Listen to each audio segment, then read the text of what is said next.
पिता है, कौन है माता। इस गीत का अर्थ क्या है?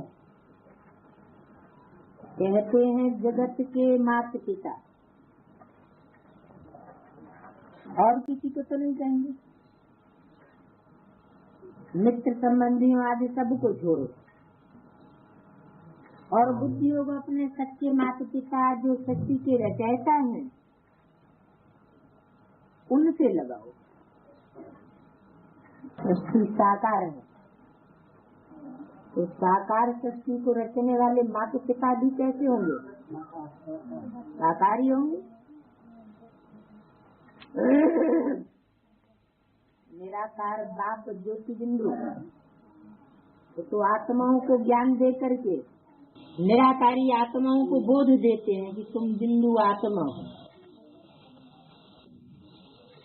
तो वो निराकार बाप के निराकारी बच्चे हुए।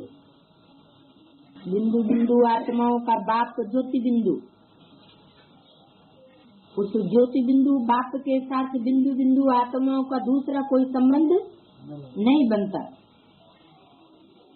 लेकिन जब वो साकार में आते हैं, प्रवेश करते हैं, तो पहले पिता फिर माता। लेकिन यहाँ माता को आगे क्यों रखा गया? गीत क्या है, गायन क्या है? तुम मात पिता हम बालक तेरे। संस्कृत में भी क्या कहते हैं? त्वमेव माता च पिता त्वमेव। तो माता को आगे क्यों रखा? पहले तो बीज पिता होता है। हाँ, क्योंकि छोटे छोटे बच्चों के सामने पहले माँ प्रत्यक्ष होती है, तो छोटे छोटे बच्चे पहले माँ को पहचानते हैं। बच्चों का सारा आधार जीवन का माँ के ऊपर जाकर पड़ता है।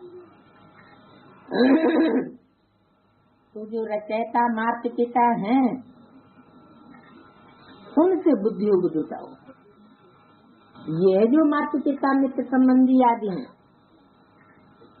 उनसे अब नाता तोड़ना है और एक से नाता जोड़ने का है।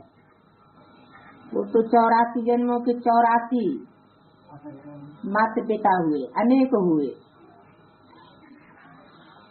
और ये हैं सारी सृष्टि के एक माता पिता। हिंदू भी जिसको मानते, आदि देव आदि देवी, जैन भी मानते, मुसलमान भी मानते, आदम हवा, और क्रिश्चियंस भी मानते,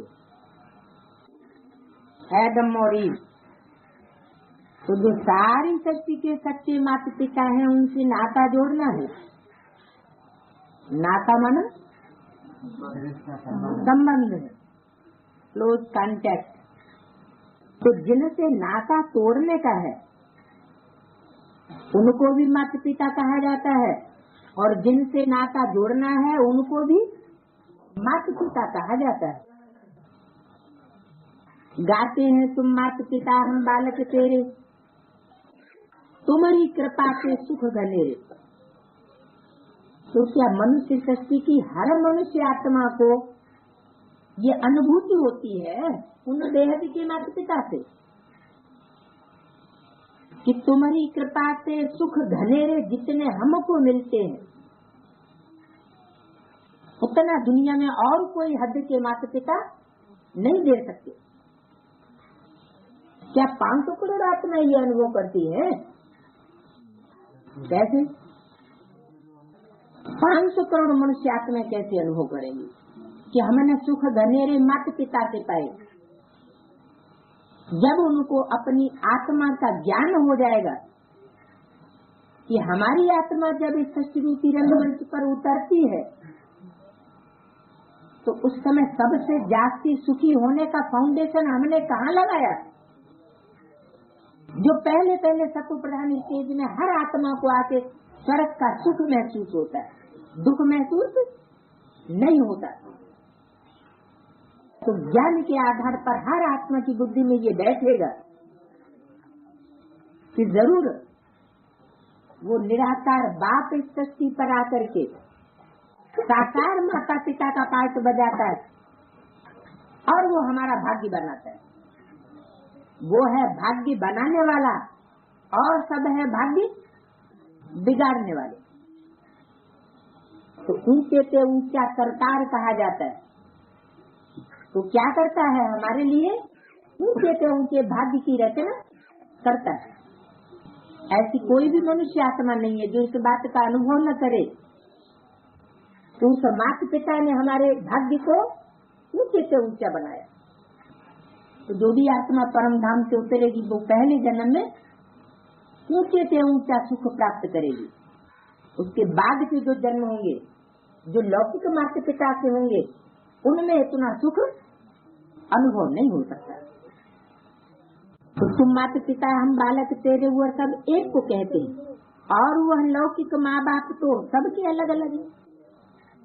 ये माता पिता सारे भारत अथवा सारी दुनिया का है। तो पारलौकिक माता पिता का बनना और लौकिक माता पिता मित्र संबंधियों आदि को छोड़ना, ये जब तक देही अभिमानी बनने का ज्ञान नहीं है तब तक छूटना बड़ा मुश्किल है।